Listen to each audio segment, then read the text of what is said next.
Hello hello friends. आज मैं आपके पास नेक्स्ट वीडियो को लेके आई हूँ जिसमें हम पढ़ेंगे organs of government. Last video में हमने देखा था basic points of constitution. I hope कि वो आपको क्लियर हुए होंगे।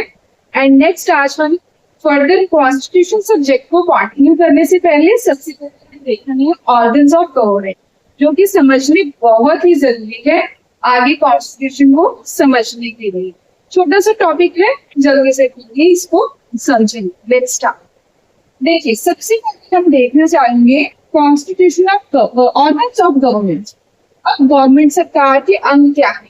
सरकार के तीन मुख्य अंग, जैसे कि हमारी बॉडी के प्लानिंग में थ्री वाइटल पार्ट्स है, लाइक हार्ट, किडनी, लंग्स। ऐसे ही सरकार भी तीन मुख्य अंग है, थ्री मेन ऑर्गन्स है, जिसके अकॉर्डिंग गवर्नमेंट वर्क करती है। सबसे पहले आ जाता है हमारा judiciary. Next is legislation and next third part is executive.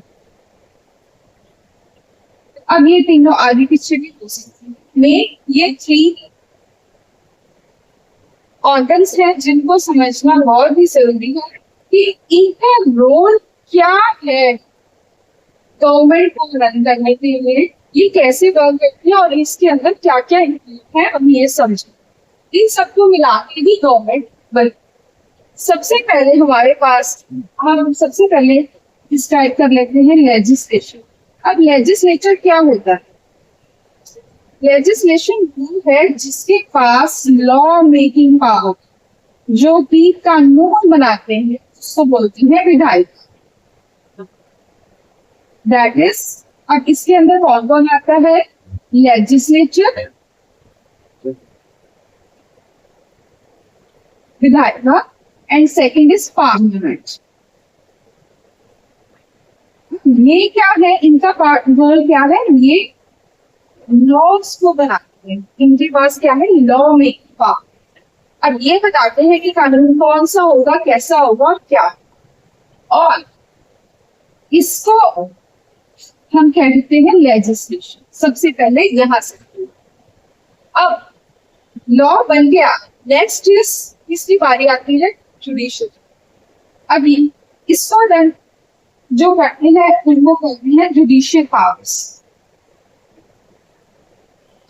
अब इसके अंदर क्या क्या होता है? जुडिशियल पावर्स के पास क्या क्या, इसमें कौन सी आती है? हमारी सारी लाइक जजेस एंड जिनके पास decision making powers, decision making powers.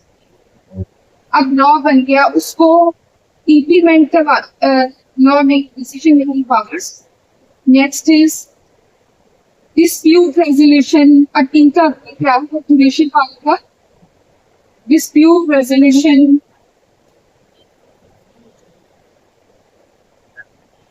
Next is interpretation.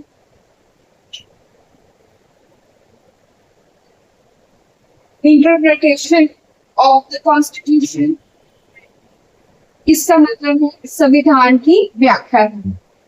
अब जो भी कानून बनता है यहाँ, ये इसकी पावर है कि ये उसके अकॉर्डिंग डिसीजन देना, डिस्प्यूट रिजॉल्व करवाना और उसकी व्याख्या।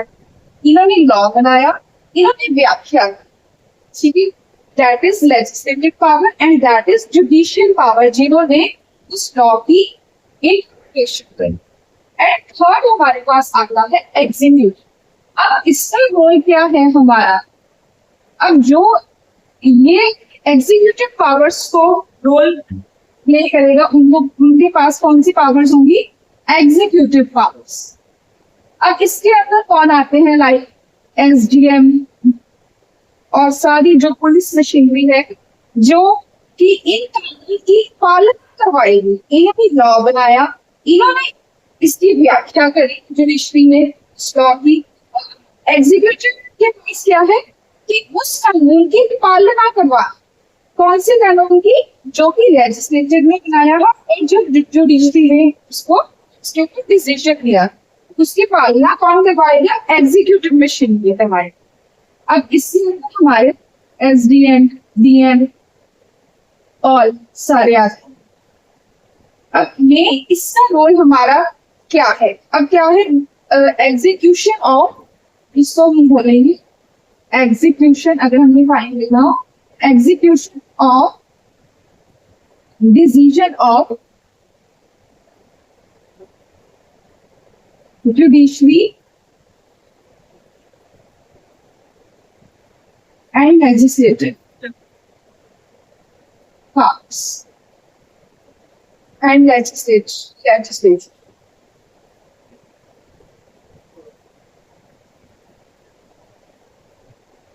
That three are the organs of government. इन तीनों को मिला के हमारी क्या बनेगी? That is the total power of government. अब